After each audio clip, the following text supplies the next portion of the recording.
أعوذ بالله من الشيطان الرجيم. بسم الله الرحمن الرحيم. الحمد لله رب العالمين والصلاة والسلام على رسوله الأمين وعلى آله وصحبه أجمعين. വിശുദ്ധ ഖുർആൻ ശരിയായ രീതിയിൽ മനസ്സിലാക്കണമെങ്കിൽ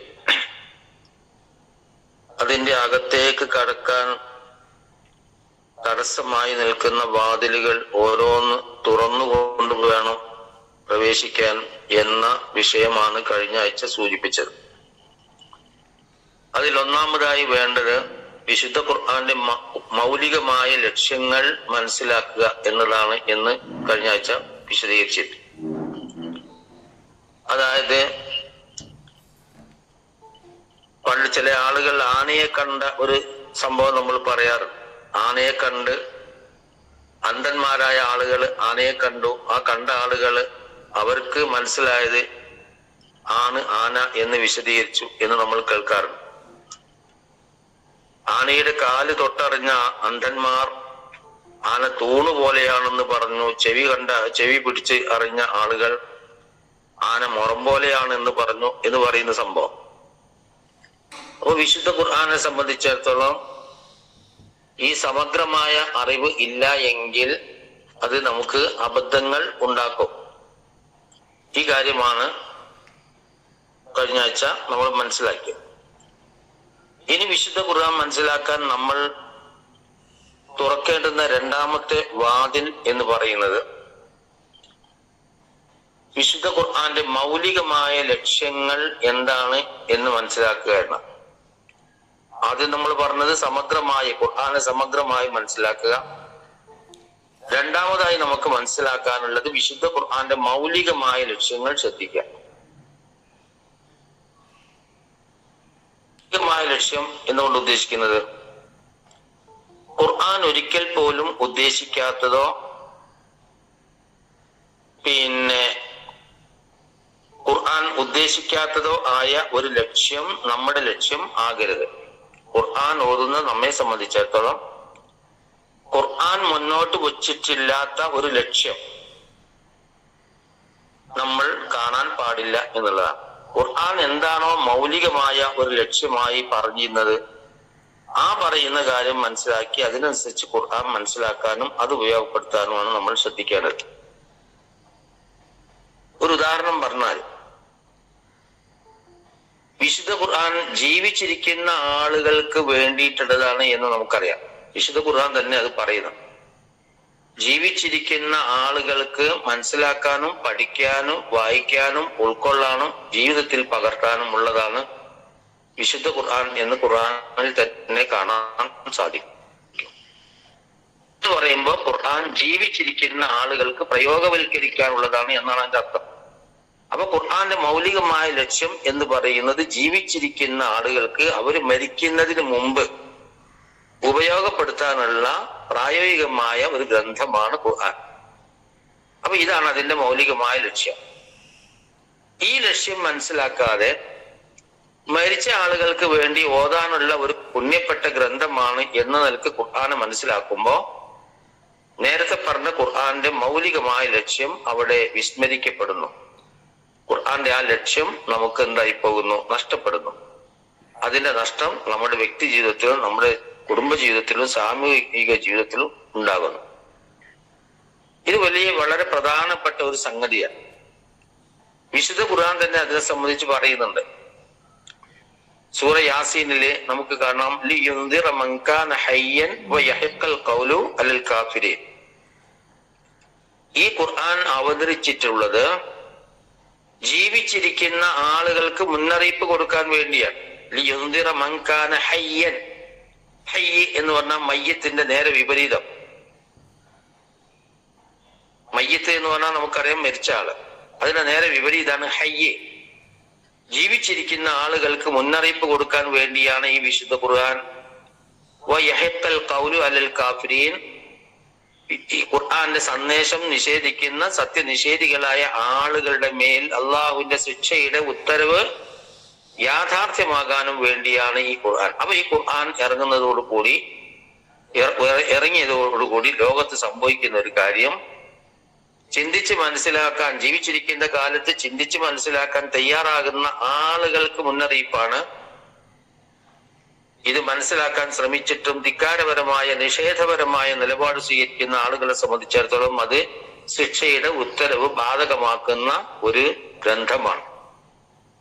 അപ്പൊ വളരെ വ്യക്തമായി വിശുദ്ധ ഖുർആൻ വേറെ സ്ഥലത്ത് ഖുർആൻ പറയുന്നുണ്ട്, ലി യഹ്യ മൻ ഹയ്യ അലാ ബയ്യിനത്തിൻ വയഹ്ലക മൻ ഹലക അലാ ബയ്യിനത്തിൻ.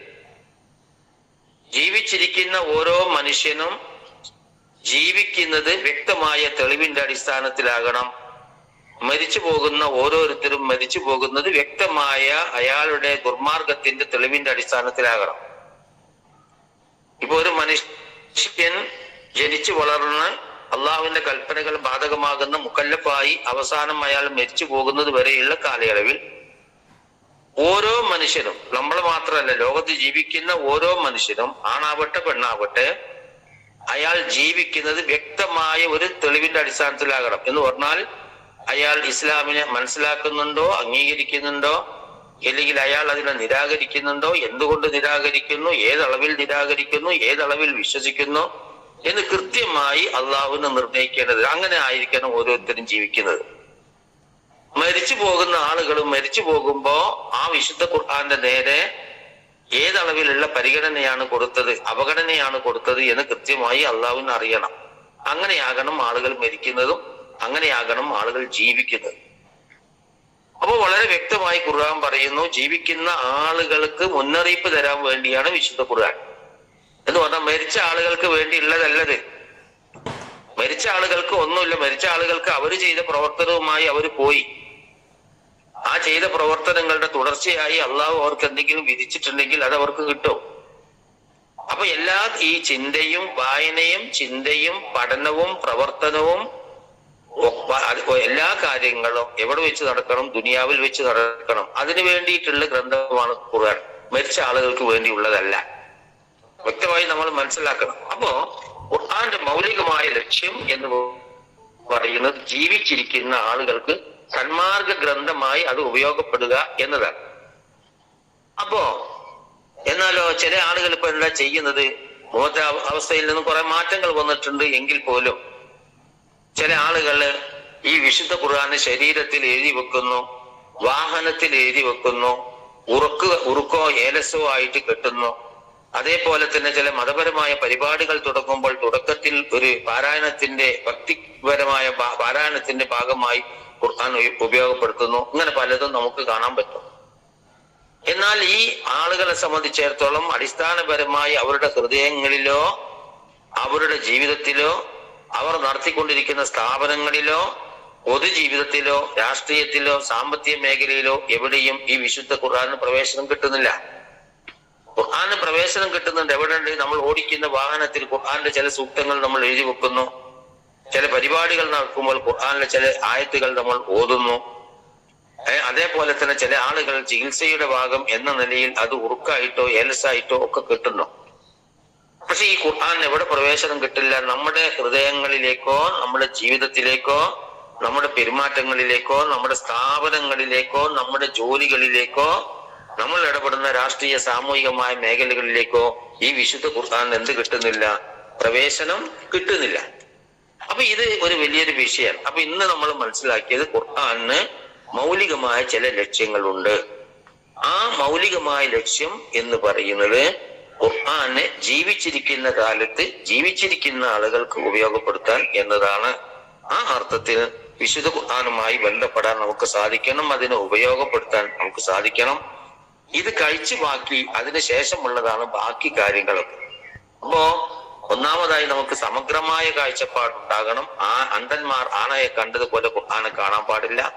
രണ്ടാമതായി വിശുദ്ധ ഖുർആന്റെ മൗലികമായ ലക്ഷ്യം എന്താണ് എന്ന് മനസ്സിലാക്കാൻ സാധിക്കണം. അപ്പൊ ഈ മൗലികമായ ലക്ഷ്യം എന്ത് എന്നതിൽ ഒന്നാമത്തെ പ്രധാനപ്പെട്ട കാര്യം ഈ പറഞ്ഞ കാര്യമാണ്. അതായത് ജീവിച്ചിരിക്കുന്ന കാലത്ത് മനുഷ്യർ ജീവിക്കുന്ന എല്ലാ മേഖലകളിലും ഖുർആന് പ്രവേശനം കൊടുക്കുക എന്നതാണ്. ഇനി ഈ സന്മാർഗത്തിന്റെ കുറച്ച് 3-4 വിഭാഗങ്ങളായിട്ട് നമുക്ക് തരംതിരിക്കാനുണ്ട്. ഇൻഷാ അല്ലാഹ് അത് അടുത്ത ആഴ്ച മനസ്സിലാക്കാം. അല്ലാഹു സുബ്ഹാനഹു വ തആല വിശുദ്ധ ഖുർആനെ അർഹിക്കുന്ന രീതിയിൽ പരിഹരിക്കുന്ന സത്യവിശ്വാസികളിൽ നമ്മെ ഉൾപ്പെടുത്തി അള്ളാഹു അനുഗ്രഹിക്കുമാറാവട്ടെ. വആഖിറു ദഅവാനാ അൽഹംദുലില്ലാഹി റബ്ബിൽ ആലമീൻ. അസ്സലാമു അലൈക്കും വറഹ്മത്തുള്ളാഹി വബറകാതുഹു. വഅലൈക്കും അസ്സലാം വറഹ്മത്തുള്ളാഹി വബറകാതുഹു. ആമീൻ. ജസാക്കല്ലാഹു ഖൈറൻ.